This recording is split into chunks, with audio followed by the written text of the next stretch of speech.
Yo, what's poppin'? People, your boy Snacks is in the building with another banger. And you know how we do before we get started. We got to give a shout out to you, the viewer, for taking the time out to watch this video. But when you hear do it, boy, solid, hit that like button, hit the subscribe button, and don't forget to turn your post notification bell on. But you know we don't do a video without giving a shout out to the beautiful ladies of the CU. When you see the CU aunties in the chat or in the comment section, make sure you do us a solid and hit that like button and make sure you say what's up and don't be disrespectful because we hate to catch you in these YouTube streets and do you something bad. You know what I'm talking about? But after coming off of that, another embarrassing loss, Cleveland Browns, what they gonna do at quarterback? But we got a former NFL coach that look like he want to be mad at Shedeur, but you ain't mad at Kevin Stefanski. Y'all ready? Let's go. Let's get this thing popping, man.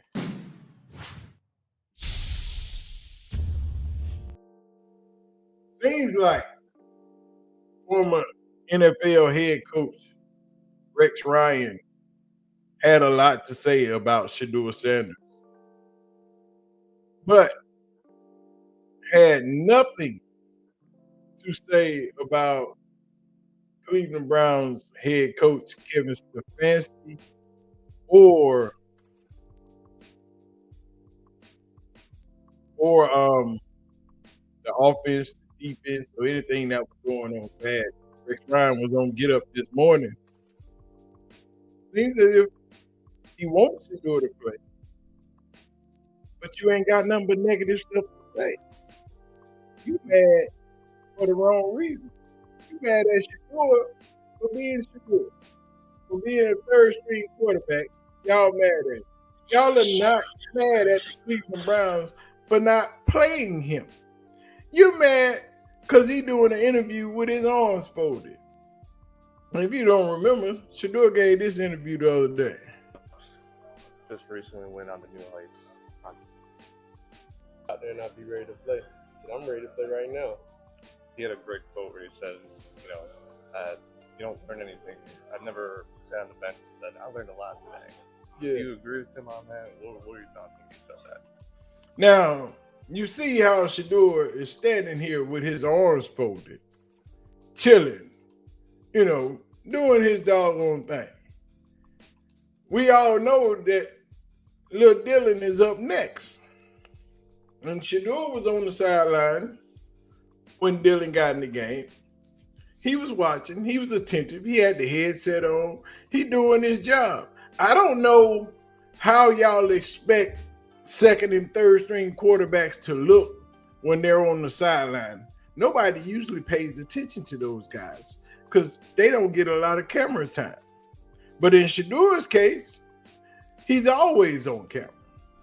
The camera always seems to find Shedeur. But you didn't have nothing to say about Kevin Stefanski's coaching, his play calling. Why is Joe Flacco still the quarterback? When we all know that game 1, game 2, game 3, Joe Flacco sucked. But you did it again anyway. When I've said from the jump that after the third game, Joe Flacco should most definitely take a seat on the bench. You got 2 rookie quarterbacks. One was voted very high in the Heisman campaign. One was the most talked about quarterback in college football. Both of them were highly heralded. Both of them were good quarterbacks. One was more popular and had better statistics than the other. One was drafted in front of the other without anybody thinking that would happen. But yet and still, you have Dylan Gabriel and Shedeur as your backup, both capable. So what are the Browns scared of? What are they waiting on? Why is Rex Ryan so mad at Shedeur? Is it because he knows he should be starting? But him taking interviews with his arms folded is the biggest problem? If you didn't see it, let me show it to you. Stefanski is one of an outstanding coach. All Oh, right. yeah. But why the hell isn't he putting Shedeur-Sanders? We're all waiting to see the Shedeur-Sanders be the guy or Gabriel, whatever. Something's missing. Something's missing with this kid. This kid talks. He runs his mouth like I could be a starting quarterback with his arms crossed like this. Get your ass in the front row and study and do all that. If I know, the whole league knows. Quit being an embarrassment that way. You got the talent to be the quarterback. You should be. You should be embarrassed that you're not the quarterback now. We'll see if they make a change there. So, Shedeur should be embarrassed because he has the talent. Or is it that the Browns should be embarrassed because you're starting Joe Flacco and not Dylan Gabriel or Shedeur-Sanders? Why should Shedeur-Sanders be embarrassed that he's not the starting quarterback when all he's doing is doing everything that he's supposed to do? Seems kind of odd to me that you would blame a kid for not being the starter when it's not his decision. That's a front office decision. That's a head coach and GM decision. If Shedeur could make that decision, Joe Flacco would have been on the bench. But you want to blame the player instead of the coaches. Stop trying to find excuses to not blame the people that are responsible for Shedeur not starting. The blame goes to Kevin Stefanski. It's his job to make that call. Joe Flacco has 8 interceptions, played 4 games. He's throwing 2 interceptions a game. He's got 2 fumbles already. But you want to blame Shedeur because he did an interview with his arms folded. So it's his fault he's not starting. We don't know if he studied or not. We know Shedeur is the best quarterback in that locker room. We also know that little Dylan is up next.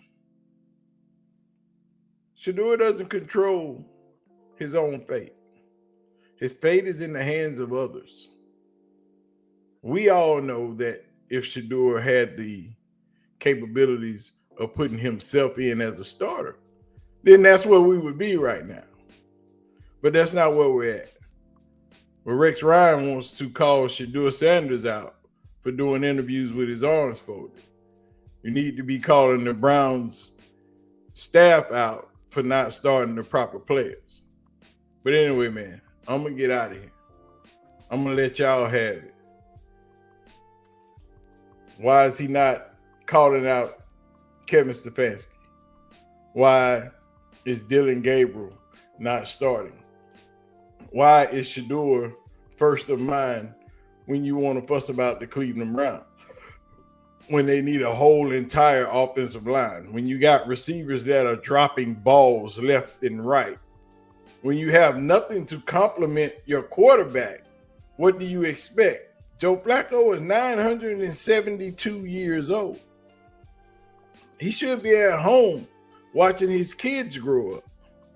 But yet and still, he's on a football field getting obliterated on a Sunday. Something is wrong, but it's not Shedeur-Sanders or Dylan Gabriel's problem. It's Kevin Stefanski's and Andrew Berry's problem.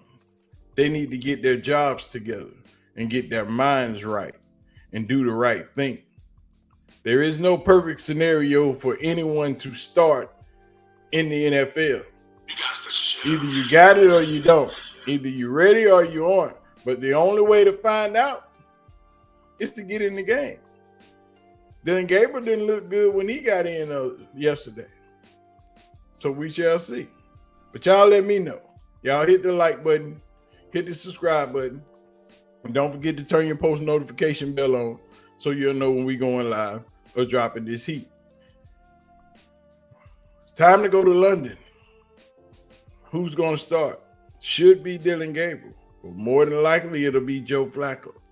If they start Joe Flacco in London, Joe Flacco will start in Pittsburgh. Just that simple. But if you start Joe Flacco in London And then you start Dylan Gabriel in Pittsburgh. It's piss poor management all around, and the cupboards need to be bare in Cleveland. Everybody should be fired, looking for new jobs. But y'all let me know what y'all think, man. I'm out of here. I'm going to holler at y'all.